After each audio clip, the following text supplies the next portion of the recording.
Hello दोस्तों, नमस्कार। स्वागत है आपका ऑनलाइन स्टडी 1.2 पर। दोस्तों, आज हमारा विषय है इतिहास। और इतिहास में टॉपिक है जैन धर्म। बौद्ध धर्म पहले ही पढ़ा चुके हैं। आज हमारा टॉपिक है जैन धर्म। चलिए वीडियो स्टार्ट करते हैं। देखिए, इतिहास में जैन धर्म बहुत ही इम्पोर्टेंट जो है, इससे क्वेश्चन जरूर पूछे जाते हैं। देखिए, जैन धर्म के बारे में। जैन धर्म के प्रथम तीर्थंकर एवं संस्थापक ऋषभ देव थे। एक जैन धर्म के 23वें तीर्थंकर पार्श्वनाथ थे। अगला देखते हैं। पार्श्वनाथ काशी के इक्ष्वाकु वंशीय राजा अश्वसेन के पुत्र थे। इन्होंने 30 वर्ष की अवस्था में संन्यास ग्रहण कर लिया और 83 दिनों की तपस्या के बाद इन्हें ज्ञान प्राप्त हुआ। इनके द्वारा दी गई शिक्षाएं थी सत्य, अहिंसा, अस्तेय। अस्तेय का मतलब क्या था? चोरी न करना। अपरिग्रह, संपत्ति न रखना। आगे देखते हैं। महावीर के माता पिता पार्श्वनाथ के अनुयायी थे। महावीर स्वामी जैन धर्म के 24वें एवं अंतिम तीर्थंकर थे। तो ये महावीर से ये भी आपको याद रखना है आप लोगों को, 24वें तीर्थंकर थे। महावीर का जन्म 599 ईसा पूर्व में कुंडग्राम वैशाली में हुआ था। ये वैशाली कहाँ है? बिहार में है। महावीर के पिता सिद्धार्थ ज्ञात्रक कुल के मुखिया तथा माता त्रिशला लक्ष्मी राजा चेटक की बहन थी। महावीर स्वामी के बचपन का नाम वर्धमान था। आगे देखते हैं।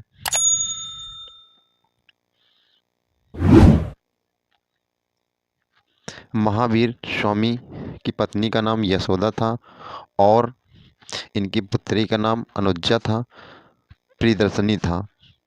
महावीर ने 30 वर्ष की आयु में माता पिता की मृत्यु के पश्चात अपने बड़े भाई नंदीवर्धन से अनुमति लेकर सन्यासी जीवन को अपनाया। 12 वर्षों की कठोर तपस्या के बाद महावीर को ज्ञात ये जिरंभी ग्राम के समीप ऋजुपालिका नदी के तट पर साल वृक्ष के नीचे ज्ञान प्राप्त हुआ। आगे देखते हैं।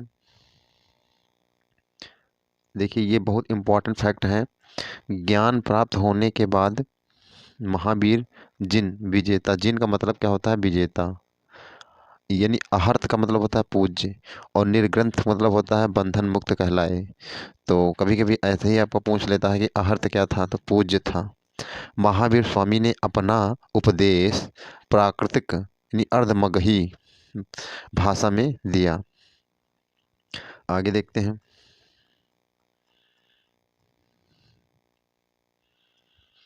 महावीर के जमाता यानी दामाद जमाली प्रथम अनुयायी बने। दार्शनिक पद्धतियां एवं उनके प्रवर्तक।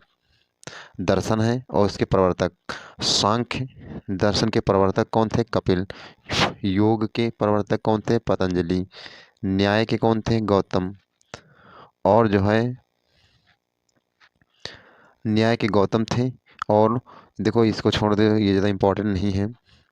पूर्व मीमांसा के जैमिनी थे और उत्तर मीमांसा के बादरायण थे।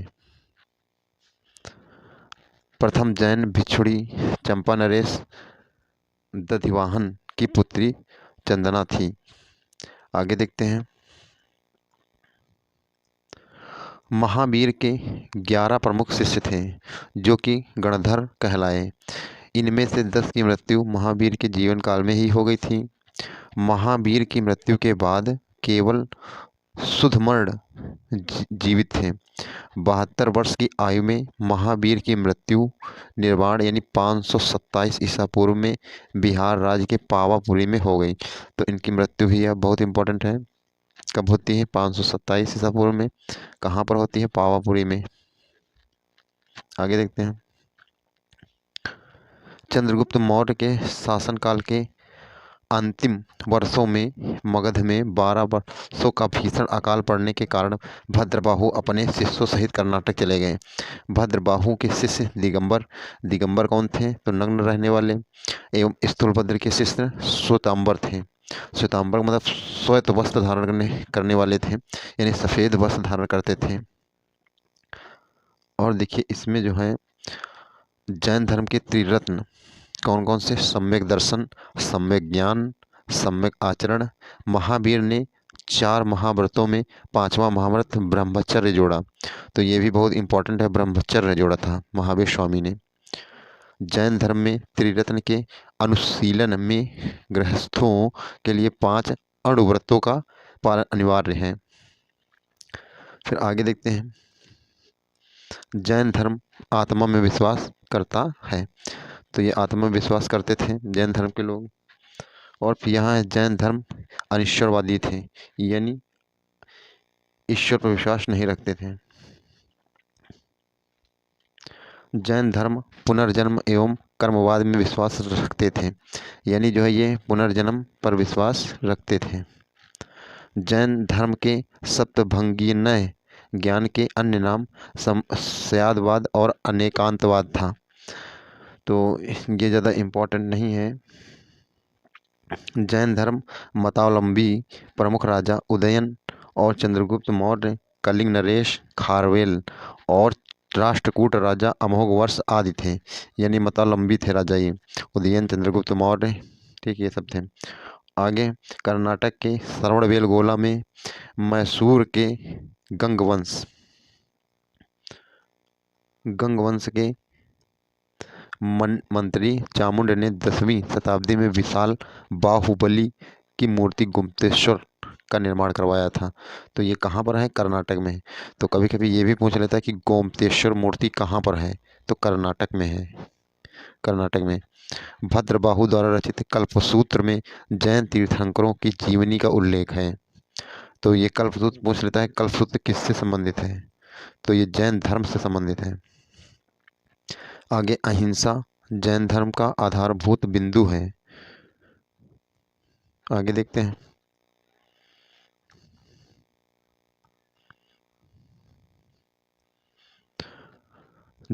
अहिंसा जैन धर्म का आधारभूत बिंदु है, यानी अहिंसा मतलब किसी को न मारना जैन धर्म का आधार बिंदु है। 14 पूर्व प्राचीनतम ग्रंथ है, यानी जो ये 14 पूर्व ये जो है ये प्राचीनतम जैन धर्म का ग्रंथ है।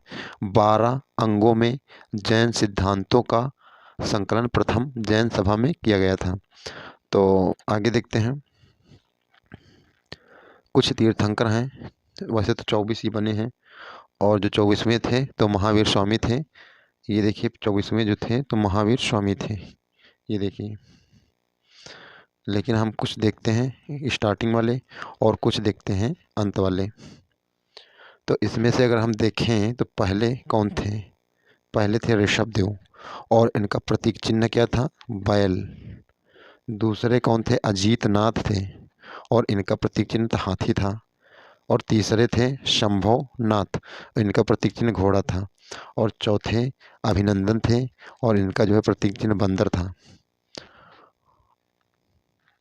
और जो 5वें थे सुमतिनाथ, और इनके प्रतीक चिन्ह चकवा था।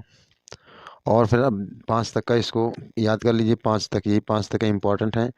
और फिर ये आगे लास्ट वाले इम्पोर्टेंट आ जाते हैं, यहाँ से लास्ट वाले, यहाँ से 21वें, 22वें, 23वें और 24वें। 21वें कौन थे? नमीनाथ, और इनका जो है प्रतीक चिन्ह नीलकमल था। 22वें नेमीनाथ थे, ये देखिए 2 हैं लेकिन अलग अलग हैं, ये नाम एक ही है लेकिन ये अलग अलग हैं। नेमीनाथ कौन थे? इनका प्रतीक चिन्ह क्या था? शंख, शंख था। और फिर 23वें कौन थे?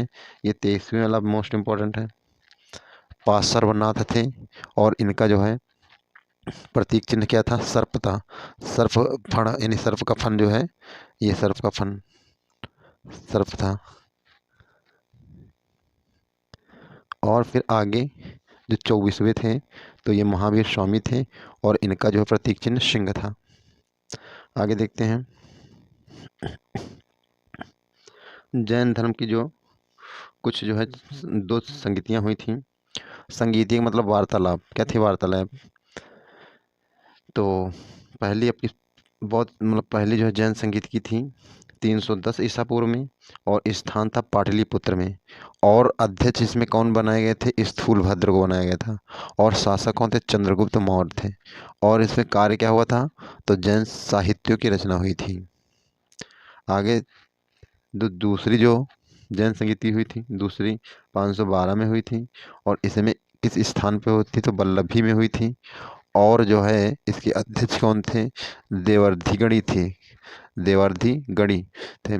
और इसमें शासक कोई नहीं था। और जो है कार्य क्या था?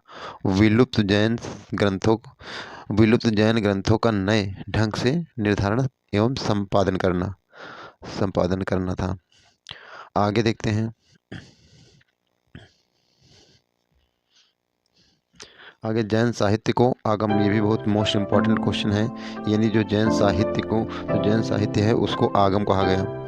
आगम मतलब ही सिद्धांत होता है। और महामस्त का अभिषेक, यानी महामस्त का अभिषेक जैन धर्म का एक महत्वपूर्ण उत्सव है, और जो कि 12 वर्षों के अंतराल पर कर्नाटक राज्य के श्रवणबेलगोला में आयोजित किया जाता है। तो यही है आपका। तो ये जैन धर्म, आपका ये टॉपिक ख़त्म हो गया है। और जितना भी आपको बताया गया है उसको पढ़ लीजिए अच्छे से, और फिर नए वीडियो में मिलेंगे आपसे। तब तक के लिए धन्यवाद।